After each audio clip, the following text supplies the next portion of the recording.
Are you thinking about moving to the beautiful Seaport District of Boston? It is a rapidly developing area known for its modern architecture, waterfront views, and its lively retail and restaurant scene. In this video, I'll be talking everything Seaport District. It's one of the hotspots of Boston, and in this video, I'll also be comparing and contrasting it to a couple other hotspot neighborhoods in Boston. I hope you enjoy. Hi, I'm Katie Norton, a realtor in Massachusetts, and this channel is all about helping you know what it's like living in the Boston area. Subscribe if you haven't, and if you're thinking about moving to Boston, please reach out. So, what is the Seaport District? So it's very interesting because about 20 years ago, much of what we know as the Seaport District wasn't even there at all. So if you're a Boston native, then you know that the Seaport District actually developed from the larger South Boston neighborhood. I actually did a video about South Boston, so check that one out. But realistically, after the big dig was completed in Boston, Mayor Menino at the time decided to sort of take this little area of South Boston on the waterfront and turn it into sort of an innovation area. That led to high-rise hotels, high-rise condominiums, and plenty of restaurant and retail things. He also established the Boston Convention Center. There's a lot more information on that, but you should know that that's sort of how it all began. If you've never seen the before and after of Dubai, here's what it looks like. In the before picture, which was about 20 years ago, it's basically a barren desert. And now it's Dubai as we know it, one of the most beautiful, luxurious cities in the world. So imagine that is exactly what we did with that small part of South Boston. It was pretty barren, and then it's turned into the Seaport District of Boston now. As you can see in this before and after photo, it is now filled with luxurious high-rises all throughout. And like I mentioned with the big dig earlier, so this development took an underutilized industrial area, and it was basically just a docking area for where ships would come and go. They would, bring barges filled with stuff and empty them out there. There were a few restaurants in the area. I remember back in the 80s, it was one of those places where you might go into Boston and go to like an Anthony's Pier 4 for a very special occasion. But really, that was it. That was all that was there. And after the big dig, it basically allowed access into this seaport area much more conveniently than it had been before. But as you can see in these pictures, and as you could see in the pictures of Dubai, this place was basically invented out of thin air. So in this part of the video, I'll just fill you in a little bit on what is there in the Seaport District. I've talked a lot about the restaurants and retail that the Seaport has. I personally love going into the Seaport for some of the restaurants. They've got, when you think about like the larger chain restaurants across the country, a little bit more high end, like an Ocean Prime, like a Legal Seafoods, like a Mastro's. We just went to a beautiful one called Savor. They're more Boston restaurant groups. So Mr. H is a brand new one. I could just go on and on. There are literally hundreds of restaurants within the Seaport. Some of them are going to be high end, really fancy, really beautifully to sit down, Adavios, Del Frisco's, stuff like that, right on the waterfront. And then there's going to be a few others that are a little bit further from the waterfront. Just to hit quickly on the retail area, there's been so many little different areas that have popped up across the Seaport. So it's not just one street, it's sort of like almost neighborhoody. So you might get a grouping of retail and restaurants. Over to the north, you're going to get a little one closer to the waterfront. And just every winter, they do this thing called the Snowport, where they do a lot of pop-up different retail options. And this is really fun because it has such a great Christmas and holiday vibe.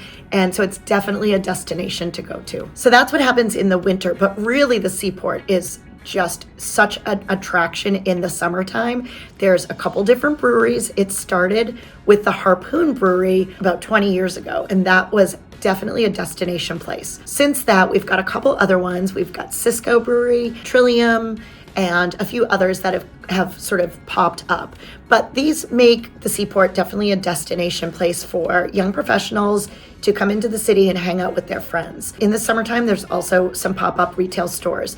And what you'll find is maybe a store that is successful in the suburbs on the South Shore, they will bring their goods in for the summertime pop-up. That way it exposes them to the city and the shoppers in the city. Like many of the other retail hotspots around Boston, this makes the Seaport such a desirable place to live. Obviously, it's not for everyone, but when it comes to city living, the Seaport District of Boston has a unique experiential living. Imagine walking downstairs from your high-rise luxury condo and having everything you can imagine between retail, restaurants, services, and all those other things within less than a 5-minute walk from your condo. In my opinion, this makes the Seaport District of Boston a really special place to live, and I find that a lot of young professionals will end up moving into the Seaport because they have maybe access to their job, access to their friends, and access to all that the Seaport lifestyle brings. With that being said, let's compare and contrast the Seaport District with the rest of the larger South Boston neighborhood. The first big difference is that the Seaport District of Boston, just because it's brand new, it's a little more swanky, it's a little more flashy, it's very modern, it's very clean. It's just this wonderful place to live. Versus South Boston, which because it is a little bit older of a neighborhood and more established, it's already got its charm and uniqueness that is more in tune with a traditional Boston neighborhood. As I mentioned earlier, the Seaport District just naturally lends itself to young professionals, whereas the South Boston neighborhood, the larger neighborhood is going to lend itself to a variety of different genres of people. You're going to have your just out of college kids who are renting their houses. It's a more approachable and more family friendly place. So you might find yourself living next to a brand new family or a family that's lived there for 4 generations. As far as real estate goes,